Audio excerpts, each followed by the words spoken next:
వచ్చింది. ఒక అమ్మాయి నోట్లో చాక్లెట్ పెట్టుకొని ఇలా కొరికి వాళ్ళ ఫ్రెండ్కి ఇస్తారు. చేచి నేను ఇంకొక నోట్లో నుంచి వచ్చి తినను అంటది ఈ అమ్మాయి. అప్పుడు వెంటనే అమ్మాయి అంటే ఆ డాక్టర్ తింటా నేను కోడిగుడ్లు అంటే ఇష్టమేనా అంటే నాకు చాలా ఇష్టం నేను కోడిగుడ్లు అంటే అదే ఇలా వస్తా అమ్మాయి. అర్థమైందా? గుడ్డు ఎక్కడ నుంచి వస్తుంది? నోట్లో ఎంగిలే ముడిపోలేము గుడ్డు కడితే అది ఎవరికి వస్తుంది చెప్పు.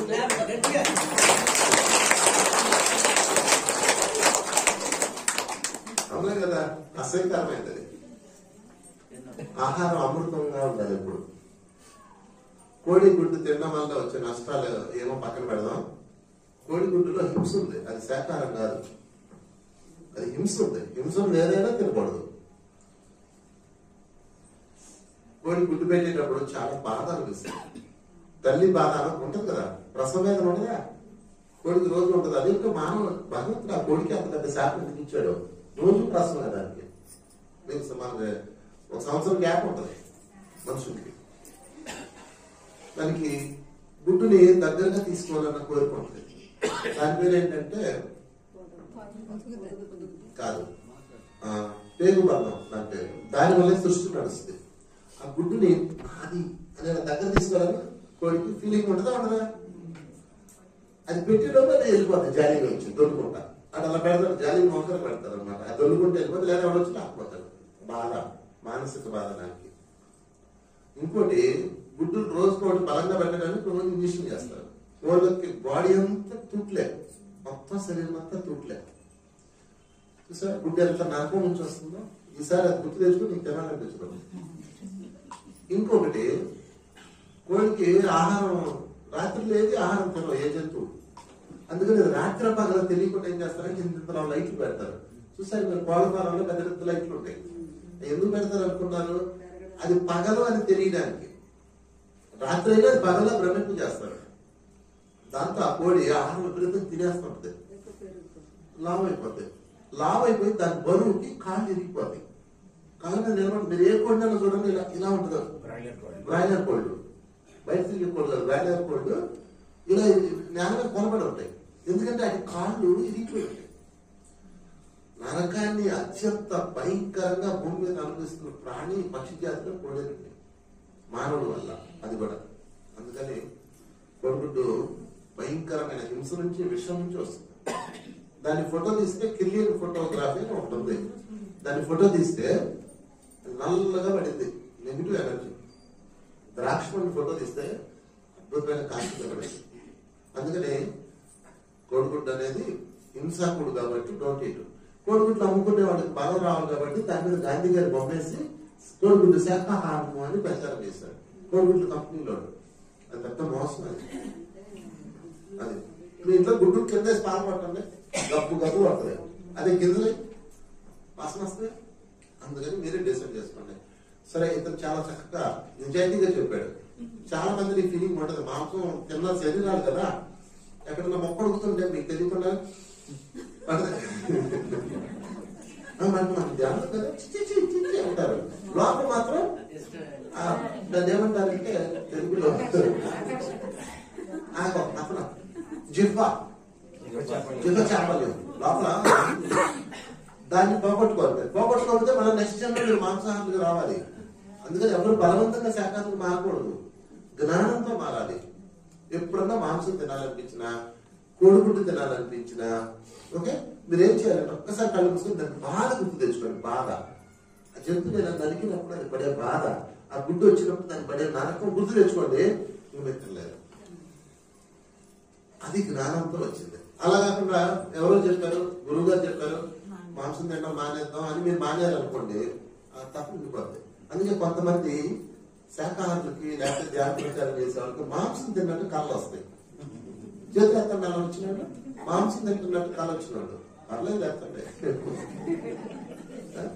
మాంసం మానేసి చాలా మంది చెప్పే కంప్లైంట్, సార్ నేను కళ్ళు ఎక్కడికి వెళ్ళానండి, మాంసం పెట్టాను తింటున్నాను, సడన్ గా గుర్తొచ్చింది, ఇదే నేను ధ్యానం చేస్తాను నేను మాంసం తిన్నాను గుర్తొచ్చిందని అంటారు.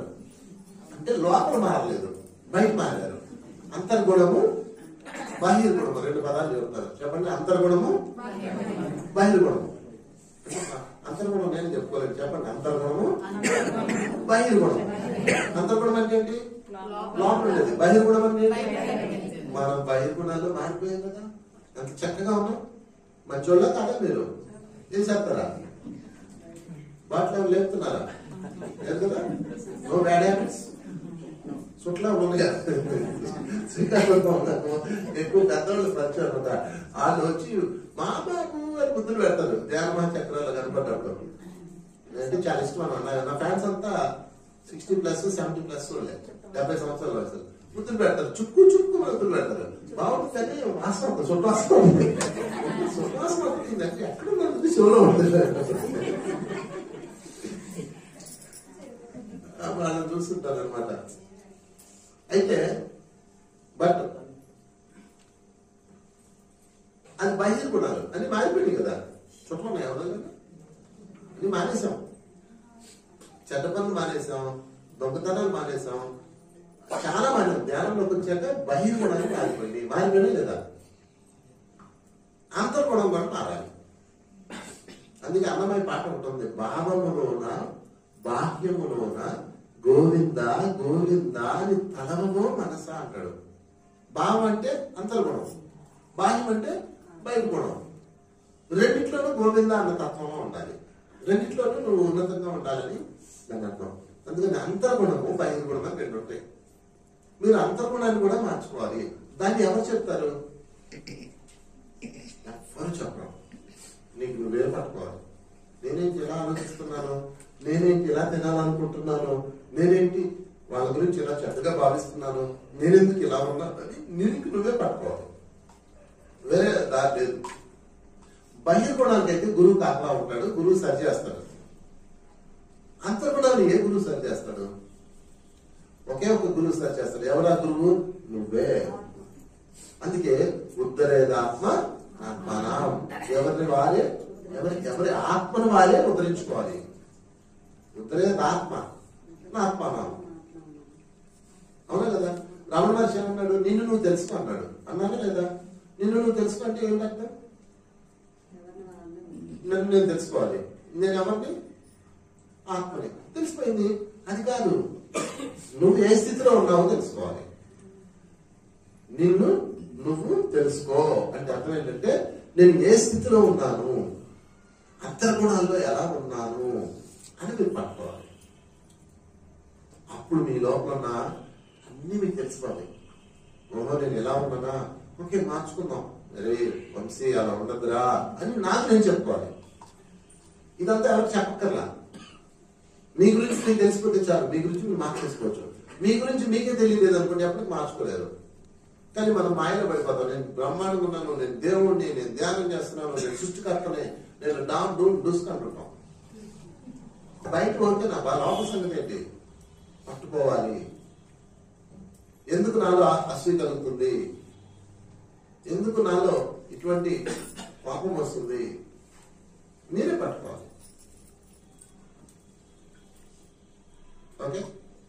ఎప్పుడైతే దాన్ని పట్టుకున్నారో అప్పుడు యూనివర్సల్ లా నీకు ఉపయోగపడుతుంది. దాన్నే లా ఆఫ్ గివింగ్ అంటారు. యూనివర్సల్ అంటే చాలా లా చట్టాలు ఉన్నాయి, అందులో ఒకటి చెప్తా. దాని పేరు ఏంటంటే లా ఆఫ్ గివింగ్. అంటే ఏంటంటే భగవంతుని దగ్గర ఒక చట్టం ఉంది. ఆ చట్టం ఏంటంటే గివింగ్. లా ఆఫ్ గివింగ్ అంటే ఏంటంటే జనరల్ గా చెప్పుకునేది ఏంటంటే, ఇదిగో నువ్వు 1000 రూపాయలు ఇచ్చేవనుకో, నీకు డబ్బులు తిరిగి వస్తుంది అంటారా? అంతా అమ్మ నువ్వు పుణ్యకర్మ చేయి, నువ్వు 10,000 దానం చేయి, నీకు అంతగా రెట్టింతలే వస్తుంది అంటారా? అంటారా? అది లా ఆఫ్ గివింగ్ అనుకుంటారు. కాదు, అది కాదు దాని రహస్యం. లా ఆఫ్ గివింగ్ అంటే ఏంటంటే, నువ్వు ఎప్పుడైతే అవతల వ్యక్తికి ఇచ్చావో, ఎందుకు ఇచ్చావు? తిరిగి రావాలని ఇచ్చావు. అది వ్యాపారం అవుతుంది. ఇప్పుడు ఈ రాజుగారికి నేను 10,000 ఇచ్చాను. ఎందుకు ఇచ్చాను? తిరిగి వస్తుంది కదా నాకు. అట్లయితే మన వ్యాపారాలు ఏం చేస్తాం? వ్యాపారాలు, ఉద్యోగాలన్నీ మానిపారేసి ఒక 5 లక్షలు పట్టుకొని ఒక్కొక్కరికి ఒక్కొక్క లక్ష ఇచ్చుకుంటే వెళ్దాం. మళ్ళీ ఒక నెల తర్వాత 5 లక్షలు 10 లక్షలు రావాలి కదా. వస్తాయా? ఇచ్చోడు 5 కూడా పోతాయి. పొయ్యలేవా చాలా. అది కాదు. లా ఆఫ్ గివింగ్ అంటే ఏంటంటే, ఇచ్చేటప్పుడు ఇప్పుడు లాస్ట్ గారికి డబ్బులు కావాలి, ఆయన అక్కడ పని చేస్తున్నాడు, విశ్వకన్యాసం చేస్తున్నాడు, ఇదిగో అయ్యా నువ్వు డబ్బు తీసుకో, ఆయన సంతోషపడతాడు. Thank you. ఆ సంతోషం ఉంది కదా, నీ సంతోషంతో కలవాలి. అంటే ఆయన సంతోషం చూసి నా డబ్బు ఒక గొప్ప పనికి సద్వినియోగం అయిందని నువ్వు సంతోషపడాలి. ఆయన సంతోషం ప్లస్ నీ సంతోషం కలిసినప్పుడు అది సంపూర్ణమవుతుంది. అది లా ఆఫ్ గివింగ్. మన